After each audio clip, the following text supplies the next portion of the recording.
Hey guys, welcome back to another video, TR Racing. I'm on the Gold Coast, Australia, and we've got a special car that we're going to be checking out.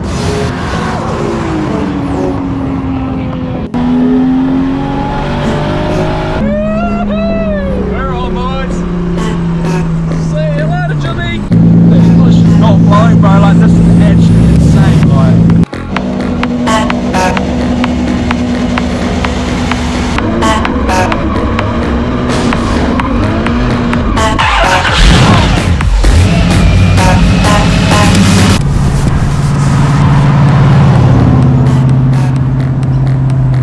that's my dad's car, and we're going to do a full rundown on this car. It is absolutely beautiful.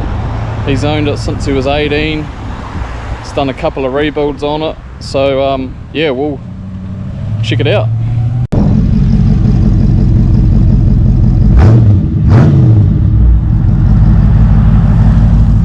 Hi, my name's Jimmy. Come for a ride in my 1946 Ford sedan Deluxe. I've owned this car for 48 years. can I get a ride? Let's go.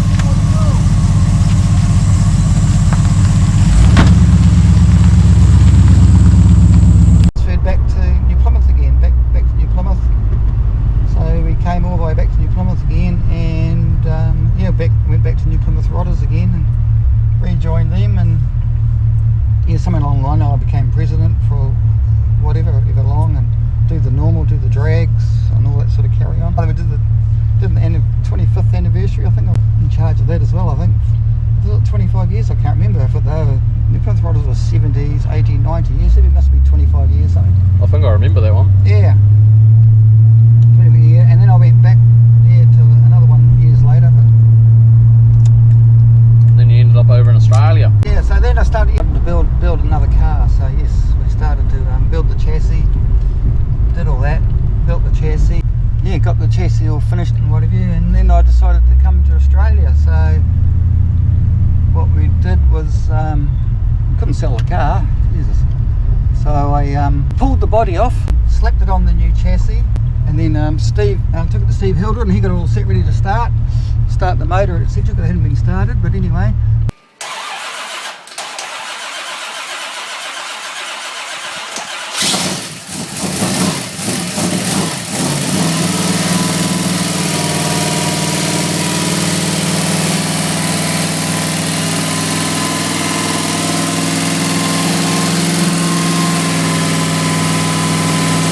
Got it all finished. The chassis, that is, got it all finished, painted, Yeah, reassembled, got some photos of that we'll chuck up in the video. and then we decided to move to Australia. Pulled the body off, sold the old chassis off, put the body on the new chassis, put it in a container, moved to Australia, and then it sat in my shed there for a couple of years. Oh, quite a while. Then Lizzie, my partner, she says, "What are you going to do about that car?" Oh, yeah, okay, well, you know, it takes a commitment. And once you get to start, you got to really get into it. So Yeah. that's what we decided to do. So we started the rebuild Yep. again. Another one with all the added features that you always wanted to do the first time. Yeah, technology moved on, so a lot of stuff was a lot easier now. You could buy a lot of stuff online from out of America, off the shelf, which is Yep. really good. So what, this has got electric windows, this is not a factory thing, is it? Yeah, that's right. Yeah. So there's just a little micro switch in there, and just up for up and down for down. That's pretty Just cool. Like that. So Definitely not factory in the 40s, I don't think. digital dash. Can you come over here and look? And we did little things. This is a Dakota digital dash, so it's got a rev counter in it. Fuel was a percentage, volts is actual, rev counter. Kilometers per hour, and here revs, water temperature, oil, and you put the handbrake on. I put a little solenoid on there, and it tells you the brake. You can actually, it does drag racing and all that sort of stuff on there. You can set it all up to how you want to do it, and it's on a dimmer as well. And that's pretty cool. So what a lot of people don't realise that these dashes are actually left over from the 41 to 42 Fords. So what happened was the war came and they stopped producing cars. When they started reproducing cars in 46, all the what they class as the export ones, which were sent to other countries to be assembled, like this one, this was assembled in New Zealand, is they put what's called the export dash or whatever, which is actually the dashes out of the 42 Fords, where the American ones all have the big round dial dashes on the left hand side, obviously. So, and it's like ordering it for this car. If you order 46, 48, it doesn't show this dash, it only shows the round one. So you order 42 to get this long dash. So it's sort of, in ordering out of America, you're thinking, oh, I hope they get this right. And also I wanted it in kilometres per hour, not miles per hour. And that was another stressful time, because the order form had both /back, but it always said miles per hour. So it took a little bit of convincing for them to convince me that it was going to come in kilometres per hour. But yeah, we put it in, and then it's just a ribbon that goes down to a controller, which is down in behind here, Dakota. So all the wires just basically go in there, and the ribbon runs up there, and the rest of the wires go to everywhere else on the car. Lizzie, my partner, yeah, it took lots of work to work everything out, to calibrate it and the speedo, but not too bad, but just takes a bit of thinking that through. And it's got what, aircon? Yeah, vintage air up here, vintage air and heater. So this is the this is what you call the radio blank. So the radio, here's your radio speaker, and the radio. So the radio goes down on an angle like that. So we just cut holes to fit the vintage air controls in there, and the vintage air goes in behind here. And but actually the two come out, the two centre ones here, and out the sides. And there's also feet. So it's the big Gen 2, I think it's called, that one there. And it's got like cigarette lighter, original factory, and the inside lights, and over here the normal lights. Cruise control, not too happy with that, but it's right. Original start button. And then over in here we've got dash, and it's got another up the side here. That's another cigarette holder. All the wires, see all the wires hidden, goes up here to the camera and the GPS sender. 7-inch screen, which has a reverse camera, and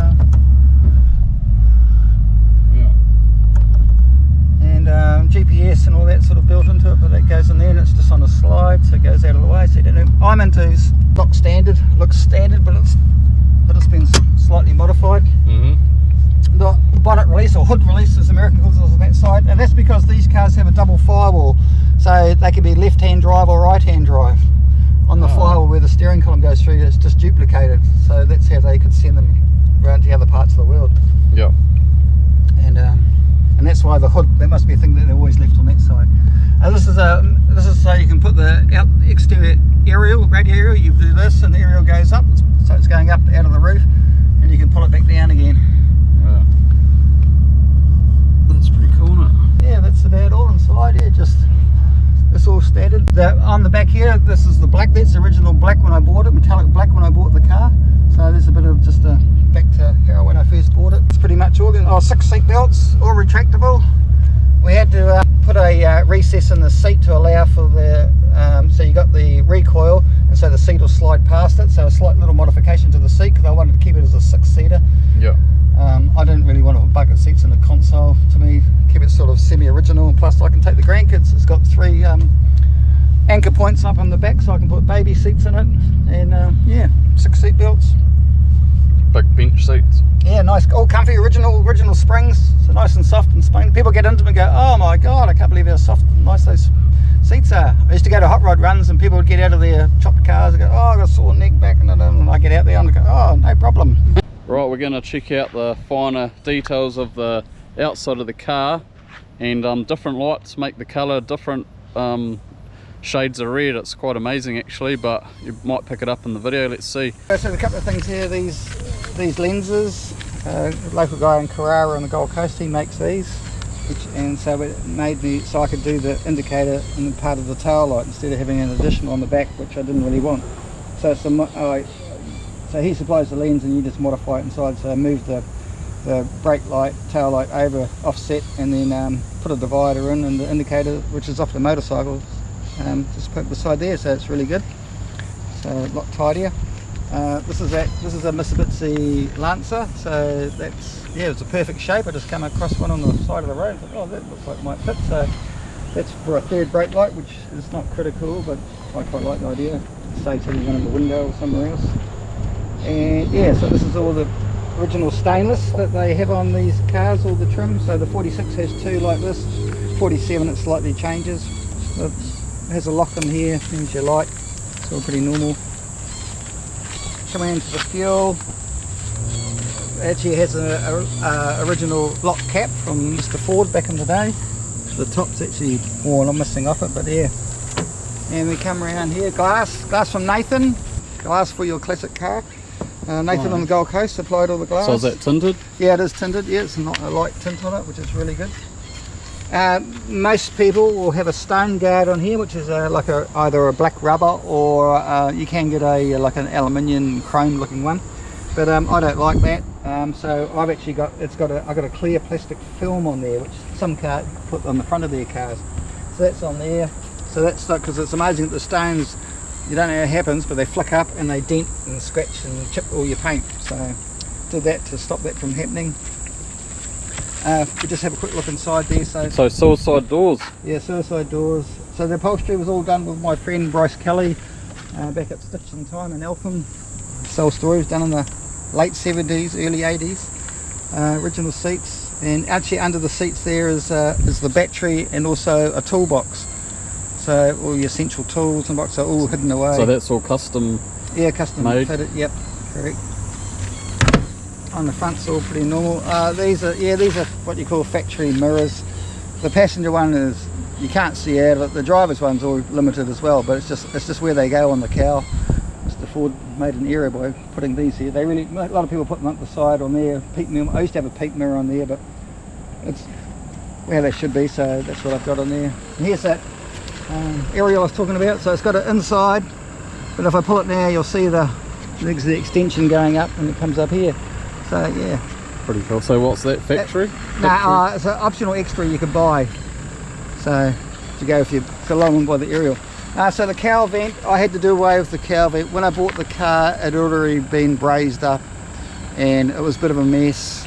I got another cowl from the States. I thought I was going to fit it into it, but it was pretty major to do it, and also they always tend to leak. And I wanted to hide the AC unit, the box, which is quite big.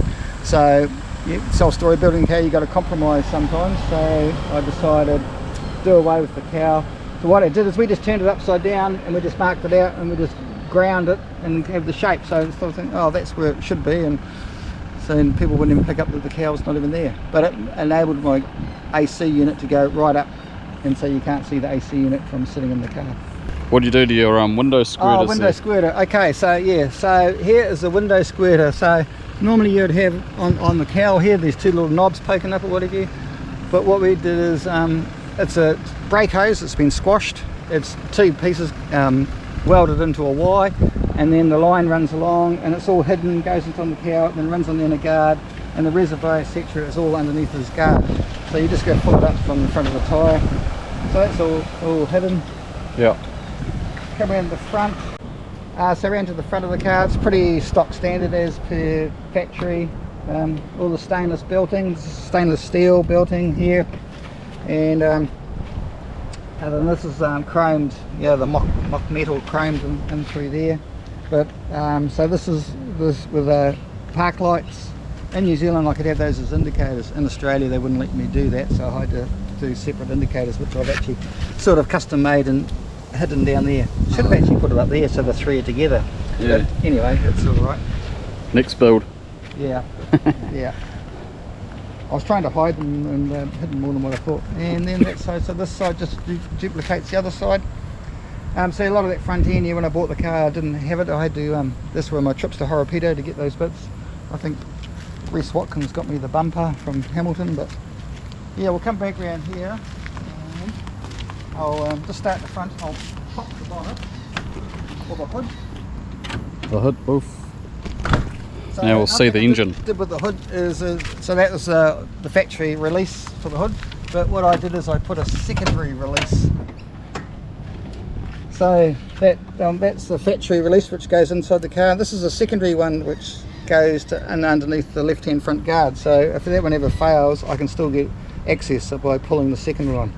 Which is, I know people have had issues, can't get into their hood. And in behind here I've got a double finned oil cooler for the transmission and the AC condenser. I've got a secondary fan, so there's a fan on the outside which I just use for overriding. So it's a push fan, and on the other side is a 2-speed pull fan. So I only use the front fan if you're stuck in traffic, or you go to an event and you get all queued up and you're getting a bit hot. You can just put on the auxiliary fan. And does that help? Yeah, it can pull down a few degrees. Depends on the time of the year and if you're facing north or facing south. So what engine have we got in here, and how do you get this engine? I'm not talking to the engine. I'll just finish on the hood while I'm doing okay. it. So with the hood, the other thing with the hinges. So a common problem with these cars is that the hood will sag or come down, and it's usually because of the tightening of all the bolts in through here. So what I also did, the shoulder bolts that go through and here, these two up here, so there might have only been like a 5mm nut on the inside with the washers. I doubled it to 10-15, so the shoulder bolt, the thread gets used all the way through, so it's easy to you can tighten up and it holds it, which helps hold the bonnet up, which is a little trick that I learnt myself. So we did that during the rebuild. And you can also, I don't know if you can see you can't see, where's the water line? Here's the water line here for the window squirter. So it's coming up there through underneath the car and up there, and it runs along, hidden and all in there, and all you can just see it under there. Here's the factory build. So this car was built in New Zealand, Lower Hutt Ford factory. So that's the original. Right. So I come to the front. So this is a Walker Radiator of America with a 2-speed fan with a shroud. But it loses one coil, as you can see here. There's the width of the standard radiator. But anyway, the other thing I did is with these cars, there was a 6-cylinder and an 8, and there was 2 positions for the radiator. And on these ones, on the inner guards, they had 2 rows of bolt holes for the V8 and the 6-cylinder, and we wanted a bit more space, so I moved the radiator forward, and we welded up the V8 holes on the inner guards and used the Ford ones. But it also meant we had to take 20mm out of this as well. This should have another rib through there, but this is factory through here, but the original one would have come across there a little bit more. So this gave us a bit more room, because I got a serpentine front end on there, and also when I built the car I was still driving it, so we had to build the chassis and we had to sort of line the motor up where we thought was pretty close. I probably could have gone back another 20-odd mil, but it was a bit hard. So we got the power steering, which is and water reservoir. So those tanks they're recessed slightly into to give me a bit more width, a little bit more working room. Yeah. Instead of sitting it proud. And then yeah, heater, AC. So the AC condensers in the front and the hoses run along the top of the chassis rail. The AC dryers in behind this guard, and then the hoses run up and then they go in through the side of the cow to the unit. Very good. And custom brake, we made a custom brake pedal for underfloor braking, which is a Falcon master cylinder, but using the shape and design of the old original pedal. The original pedal is had on the outside of the bracketry that we made for it. And then the motor, I suppose. The motor? Yeah, the motor. It's a genuine 69 351 Windsor. I got it from the United States. We built. It's got a mild cam in it. That's about all. I don't know. It just came in a box or ready to go. Gary Adams from New Plymouth and Wayne Hall, they sussed it out for me. I was going to get a crate motor and put it in there, but those guys convinced me that they could do a better deal. So yeah, so I got that. So it's fully rebuilt when you fully bought rebuilt, it? Yeah. From America? From America, yep, arrived in a box. Came with those rocker covers and the HPC, with the headers. Obviously no pulleys at the front. And I took the carburetor from my old Chev 327, just put it onto it. You need to buy a starter motor, obviously, and yeah. And it's got a C4 2.5 stall converter. And it's obviously carbureted, as you can see in there. Yeah, just a Holly 600, pretty normal. Electronic ignition, I think that all came with it. So what's the go with all your... cruise control, yeah. So these are all the cruise control, throttle? Yeah, so kick down is the bottom one, and then these top two, throttle, accelerator on the far side, and this one here is cruise control. Lockyer. Lockyer, so it goes through, and the cruise control unit is tucked into the side of the cow, and that's actually Dakota. And Dakota, the cable it came out was a black cable, and it had these adjustable ball bearing things on it, and I didn't like that. So the old story, you search on Google, I'd always look at pictures of other people who had cruise control in their car, zero in, trying to suss it out, but, trying to find something tidier. And then I come across Lockyer, made this bracketry and everything, and then I noticed that the Lockyer cabling would fit into the Dakota cruise control, so I pulled that one, took the cable out of the Dakota one and adapted that there, and yeah, Bob's your uncle. Cruise control. Very good. Yeah, it's cool. Yeah. And I was still always a bit nervous about it, because yeah, was it really going to work? So it's got a Bronco sump in it, so that's like a double hump. So, and we actually sculpted or recessed into the front cross member of the Jag, so took some out, so it's get it nice and low into the cross member. Yep. And what sort of power do you reckon this engine's got? It should have about 320 horsepower at tops, maybe. Yeah. Which is alright for an old girl. Yeah, well, it's only a cruiser, right? Yeah, you always want more. Yeah. You always want more. Yeah. And just little things I did. These are normally all clips, but I changed them all to nuts, threads and nuts. Normally they have the wire clips poking through, which is a bit ugly, so I took that out. And the paint is called, it's a Ford colour. It's actually called Ruby Red, which is usually on the late model Mustangs. So it's a take on that. So very similar to Candy Apple Red. Underneath, the whole body underneath, it's all done bed liner. Oh, yep. Bed liner. So it was all done under bed liner, and then put the colour onto it. So it's the same colour. It's red underneath as well. And so it was all done separately. So body was done on its own, and then all the inner guards were done on their own. All the guards were done on their own. Then it was all painted in the door jambs, etc. So, and then it was inside the doors were all painted, and then it was all masked up to blow the outside. All the other panels were done separately. So yeah, and then the main body was done on one hit. No, it's come up very good. Always gets lots of attention, doesn't it? Yeah, everyone, they come out and say, oh, I used to have one of those, and I say, well, you should have kept it. They go, yes, they should have.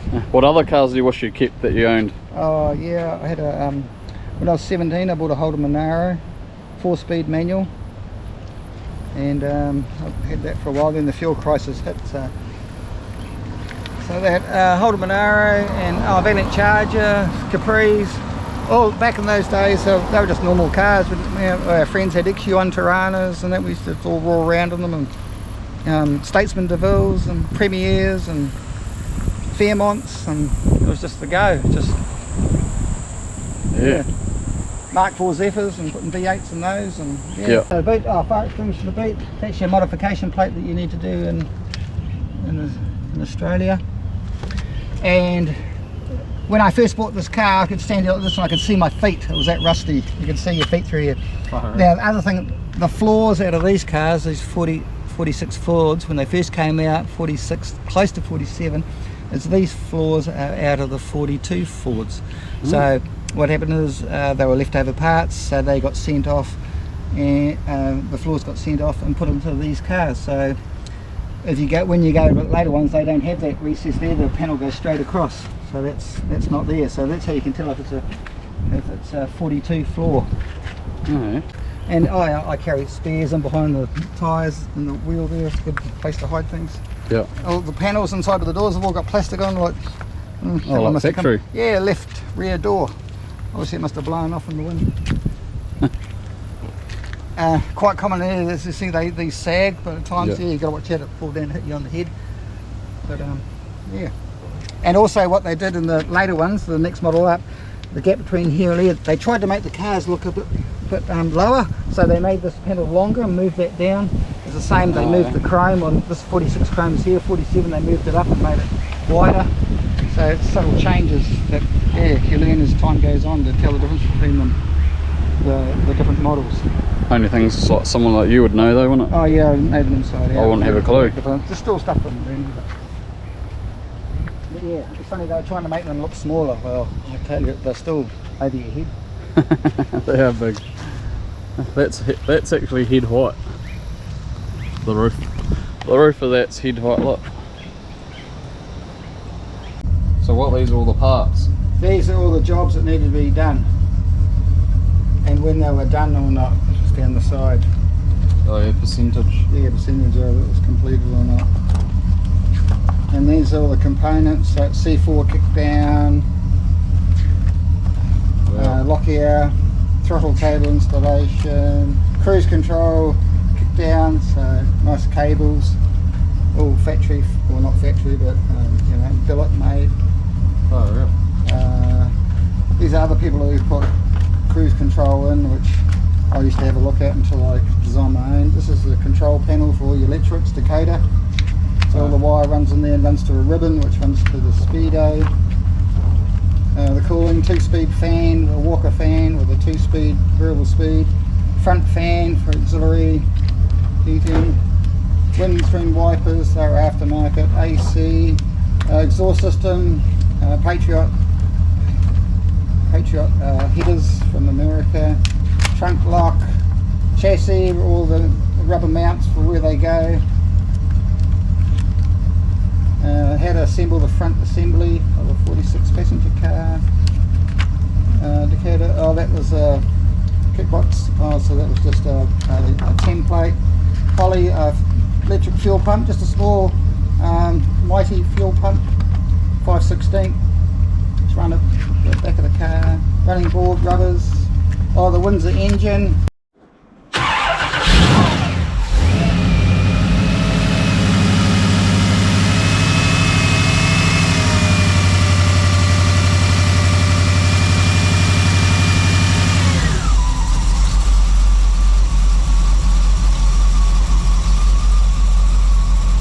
Yeah, so if you guys are liking this video, make sure you like, comment, subscribe. Helps the channel out. Really appreciate it.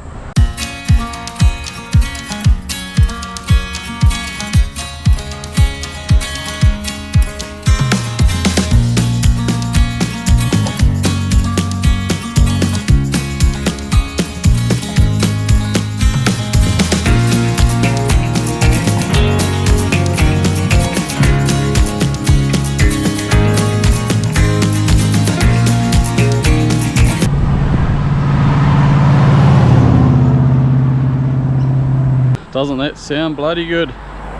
V8 power, gotta love a V8. Alright, catch you guys on the next video. Cheers guys.